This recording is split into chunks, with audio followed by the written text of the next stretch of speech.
आदरणीय आपले सर्वांचे नेते छगन भुजबळ साहेब, कपिल पाटील, डॉक्टर बबनराव तायवाडे साहेब, शेंडगे साहेब, वडेट्टीवार, गणेश नाईक साहेब, कतोरे साहेब, माजी खासदार टावरे साहेब, माजी मंत्री पाटील साहेब आणि शब्बीर अन्सारी साहेब आणि इथले आयोजक दशरथ पाटील, यशवंत सोरे आणि सर्व जमलेल्या बंधू भगिनींनो आणि मित्रांनो, पत्रकारांनो, ओबीसी बांधवांना ही कळकळीची विनंती आहे की आपण मंडळींनी इथं मेजॉरिटी आगरी कोळी हा बेस असलेला एरिया आहे.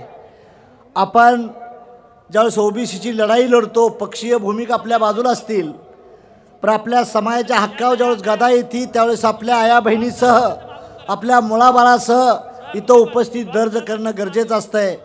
परंतु आपण जर असं जागं नाही झालो, जो कॅप्टन म्हणून काम करतोय त्याला नाव मिळत करायची भूमिका होती. आपल्याला आपली विनंती आहे की आपल्या आरक्षणाचा मुळात म्हणजे या देशामध्ये खऱ्या अर्थानं अन्याय कोणावर झाला असाल तर त्या ओबीसीवर झालेला आहे. कारण 340वे कलम हे आमच्यासाठी डेड कलम आहे, मृत कलम आहे. देशामध्ये 52% लोकसंख्या असताना या देशातली प्रशासकीय भागीदारी, या देशातली राजकीय भागीदारी, कॅबिनेटमध्ये तुम्ही नाही, राज्यमंत्र्यामध्ये तुम्ही आहात. एवढा मोठा समाज असताना आपण मागतकरी का मागत बसतो, ह्याचा सवाल करण्यासारखी गोष्ट आहे बांधवांनो. म्हणून माझी तुम्हाला विनंती आहे, ओबीसीच्या लढ्यामध्ये आपण एकत्र आलं पाहिजे, आपली ताकद दाखवली पाहिजे. आपण गणपतीला एकत्र येतो, सणासुदाला एकत्र येतो, पण जेव्हा हक्काची लढाई असते त्यावेळेस मात्र आपण कोसू दूर असतो आणि आपल्या हक्काचा डल्ला दुसराच मारत असतो. ओबीसीनो, तुमची अवस्था देशात फार खराब आहे. तामिळनाडू राज्यामध्ये ओबीसीचा मुख्यमंत्री असतो आणि विरोधी पक्ष नेता देखील ओबीसीचा असतो आणि पक्ष देखील ओबीसीचाच असतो. म्हणून तामिळनाडूमध्ये सर्वात जास्त आरक्षण आहे. जिथं शाहू फुले आंबेडकर म्हटलं जातं तिथंच अन्याय होतोय. तुमचा धर कुठंच मालक नाही. माजी मंत्री पाटील साहेब आहे, तिथं कतोरे साहेब आहे. आपण आमदार, खासदार, मंत्री होतो, पण मेन वाढपी आपण होत नाही.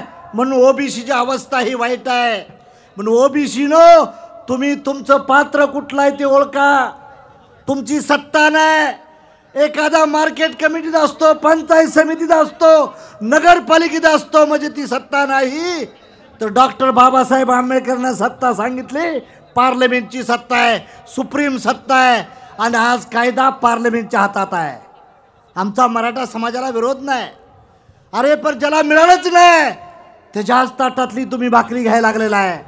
म्हणून काय करावं लागेल, एक तर रिझर्वेशन वाढवावं लागेल, 69-80% करावी लागेल, तर तुम्हाला ही द्यायची भूमिका होईल. मग हा चाप कोणाच्या ताब्यात आहे? कपिल पाटील साहेब येतील मंत्री, आता केंद्राच्या ताब्यात आहे, केंद्राच्या ताब्यात. केंद्राने जर ठरवलं तर हे होऊ शकतंय. म्हणून माझी तुम्हाला विनंती आहे बांधवांनो, आपली लोक जागृत करा. IAS IPS बनली पाहिजेत, IAS IPS अधिकारी बनले पाहिजेत, उद्योगपती बनली पाहिजेत आणि खासदार, आमदार सुद्धा बनली पाहिजेत, तर तुमचा प्रश्न सुटणार आहे. आता कुठला पक्ष तुम्हाला विरोध करतोय त्याचा अभ्यास करा. मंडल आयोगाला कुणी केला विरोध? मंडलचा बंडल फेकून द्यायला कुणी लावला? म्हणून तुम्हाला विचार करावा लागेल, आमचं पक्ष कुठला आहे, आमची भूमिका कोण मांडतंय. एकटे भुजबळ साहेब भूमिका मांडतात तर त्यांना खलनायक ठरवलं जातं. पण छगन भुजबळ साहेब, तुम्ही एकटे नाही, आम्ही देखील तुमच्याबरोबर आहे हे सांगण्यासाठी आम्ही इथं आलेलो आहे. तुम्ही काय बी समजू नका. म्हणून बांधवांनो, आम्ही एकत्र आलं पाहिजे, आमच्या हक्काच्या लढाईसाठी आलं पाहिजे. मला पुढं जायचं असल्यामुळं मी आपली सर्वांची, व्यासपीठावरच्या लोकांची माफी मागतो. आणि ओबीसीनो, एकत्र येऊन ताकद दाखवा, नाहीतर उद्या मीडिया दाखवणार आहे ओबीसीच्या 3742 जाती आणि पुढच्या रिकामा. म्हणून माझी तुम्हाला विनंती आहे, पुढच्या तरी लढाईला जागे राहावा आणि जो नेतृत्व करतोय त्याला भरोसा द्यायचं काम करा. एवढीच अपेक्षा व्यक्त करतो मी आपली जाग येतो. जय हिंद, जय भारत.